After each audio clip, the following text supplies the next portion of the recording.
नमस्ते दोस्तों, आपका गोल्ड प्राइस टुडे न्यूज में स्वागत है। और आज हमारे साथ नीरव भंसाली जी हैं। जीजेईपीसी में नेशनल एग्जीबिशंस के कन्वीनर हैं ये।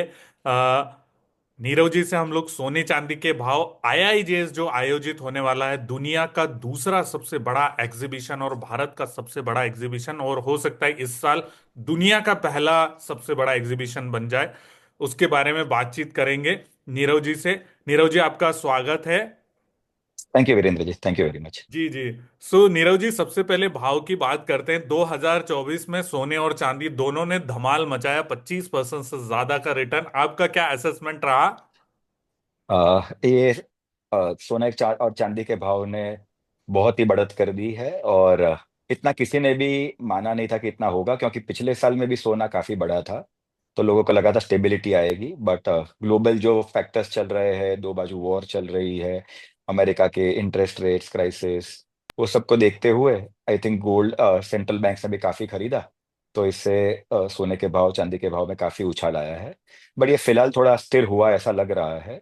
और मेरा पर्सनल अनुमान ये है कि काफी वॉलेटाइल रहेगा शॉर्ट टर्म में। अचानक आप देखेंगे तो 6-7 टका ऊपर चला जाएगा, फिर वापस 4-5 टका नीचे आ जाएगा। बट यही मोटा मोटी रेंज रहेगी। बट लॉन्ग टर्म देखे तो सोने का भाव 100% ऊपर का ऊपर ही जाने वाला है। वो आप 3-4 साल का पूरा एस्टिमेट निकालेंगे तो ईयर ऑन ईयर आईआरआर आपको 13-14 टका का आ ही जाता है प्राइस बढ़त के अंदर। तो आपका क्या अनुमान है, 2025 में सोना 80 के पार चला जाएगा या चांदी 1 लाख के पार चली जाएगी, ऐसा कुछ ये आप? ये 100% दोनों हो जाएगा। चांदी भी 1 लाख के पार हो जाएगी, स्टॉक मार्केट भी 1 लाख के पार हो जाएगा, और सोना भी 80,000 के पार हो जाएगा। बट जी 80,000 इस बहुत नजदीक है, मतलब इतना तो बढ़त हो जाएगा। बट ऐसा नहीं है कि वो 90-95 हजार हो जाएगा ये साल में। आई फील कि ये यही 75-80 के रेंज के अंदर रहेगा इस साल। जी जी।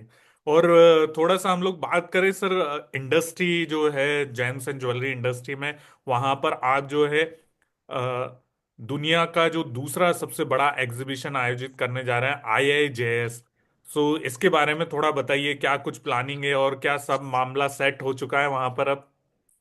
हाँ जी, ये सबसे पहला शो है साल का, बहुत इंपॉर्टेंट है। यहाँ पे ट्रेंड सेट होते हैं, बिजनेस की डील डिसाइड होती है।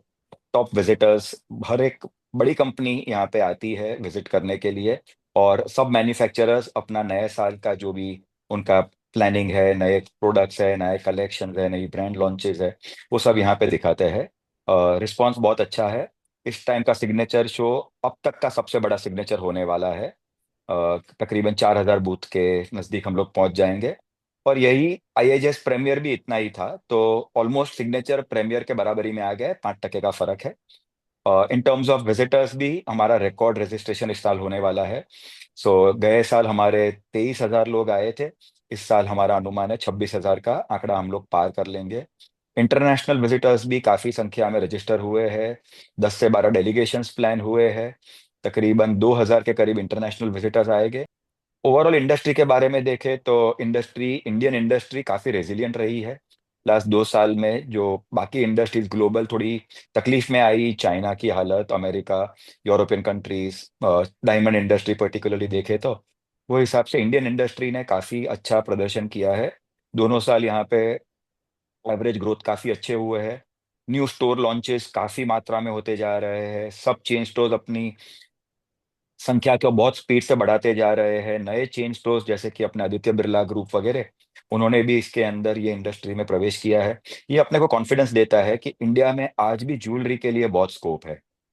ज्यादातर उसके अंदर गोल्ड ज्वेलरी रहती है, लेकिन उसके साथ में जैसे स्टोर खुलता है तो डायमंड ज्वेलरी, चांदी, लैब ग्रोन, अपने कलर स्टोन्स, जेम स्टोन्स, ये सबकी बिक्री उसके साथ साथ में ऑटोमेटिक जुड़ी जाती है। तो ओवरऑल मैं इस साल भी मेरा मानना यही है, और अगले 3-4 साल के लिए मैं बोल सकता हूँ मेरा पर्सनल एक्सपेक्टेशन है कि इंडियन इंडस्ट्री काफी तेजी से आगे बढ़ती जाएगी। काफी नए दुकानें खुलेगी, और ओवरऑल इंडस्ट्री इंडिया सब बाकी इंडस्ट्रीज को सपोर्ट करेगी। जी सर, जैसे आपने कहा, मैं दोस्तों आपको बता दूं कि 4 से 8 जनवरी मुंबई में दो जगहों पर हो रहा है ये आईआईजेएस। और एक है जियो वर्ल्ड कन्वेंशन सेंटर और दूसरा है गोरेगांव का एग्जीबिशन सेंटर जो है, नेस्को, वहां पर। और जैसे नीरव जी ने बात की कि सोने चांदी की भारत में जो है वो लगातार जिसको कहते हैं खरीद जारी रहेगी। तो एक एक महीने में हम 70-80 हजार करोड़ का सोना इंपोर्ट कर लेते हैं। तो हमारे लिए तो सर जैसे चाय बिस्किट का नाश्ता होता है, ऐसे जो है हम लोग सोना बिस्किट वहां से बाहर से मंगाते हैं। पिछले नवंबर में भी काफी हम लोगों ने इंपोर्ट किया। और सेंट्रल बैंक की अगर जो खरीद देखे तो रिजर्व बैंक इस साल दूसरे नंबर पर है जो पूरी दुनिया के सेंट्रल बैंक्स ने सोना खरीदा उसमें। सो वहां पर ये तो जिसको कहते हैं सोने और चांदी का जो प्रेम है वो लगातार जारी रहता है भारत में, और उसमें कोई कमी नहीं आती।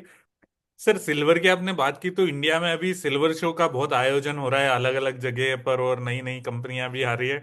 तो जीजेईपीसी भी कुछ ऐसा प्लान कर रहा है क्या, सिल्वर के लिए अलग से शो वगैरह कुछ थिंकिंग चल रही है? हम सिल्वर का अलग शो नहीं करने वाले हैं, बट सिल्वर जीजेपीसी के लिए एक वेरी इंपॉर्टेंट सेक्टर है। और हम काफी उसके ऊपर नजर रख रहे हैं, और कैसे पूरे सिल्वर का ग्रोथ एक्सपोर्ट्स के अंदर और डोमेस्टिक के अंदर हो सके, उसके लिए क्या करना है, उसके ऊपर काफी विचार वगैरह हम कर रहे हैं। और कुछ ही समय में हम इसके लिए एक कुछ अलग प्लान बना के we are focusing very aggressively on this sector. तो इट इज, आपने जैसा बताया, काफी शो हो रहे हैं और काफी लोगों का इंटरेस्ट बढ़ते जा रहा है। We are aware of that fact, और हम इसका बहुत एडवांटेज लोग अपने लोगों को मिले उसके लिए की सुविधा हम करने का प्लान पूरा कर रहे हैं।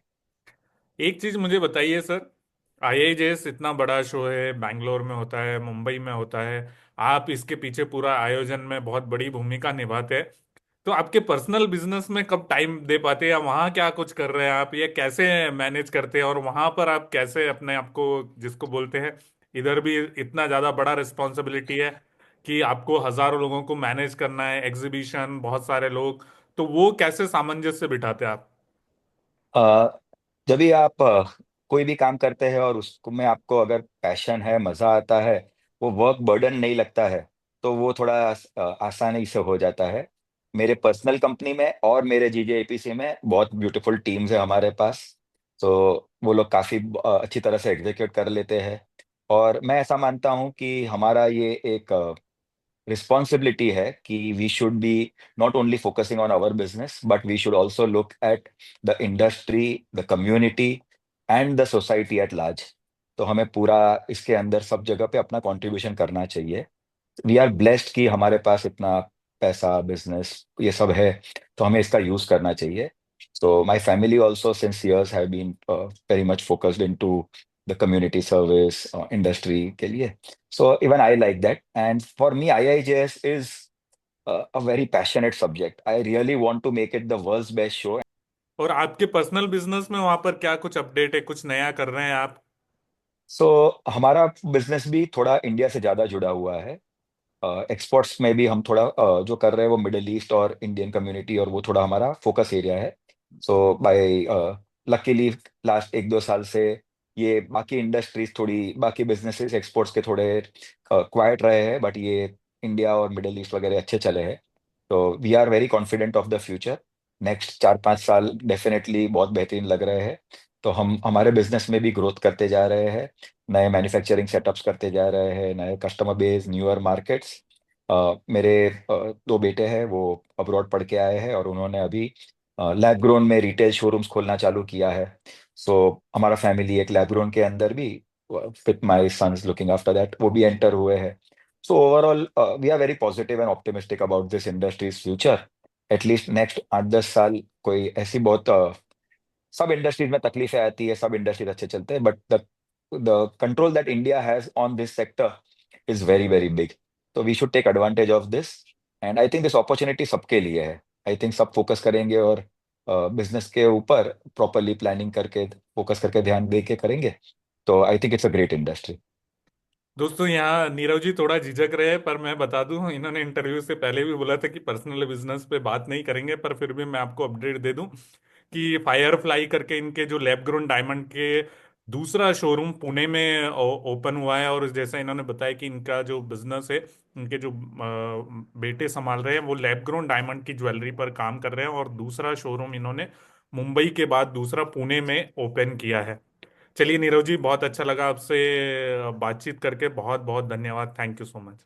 Thank you Virendra ji, thank you so much, and thanks to the media हमारा मैसेज सब जगह पे पहुंचाने के लिए। You are playing a very important role, and I thank you personally for that. Thank you sir.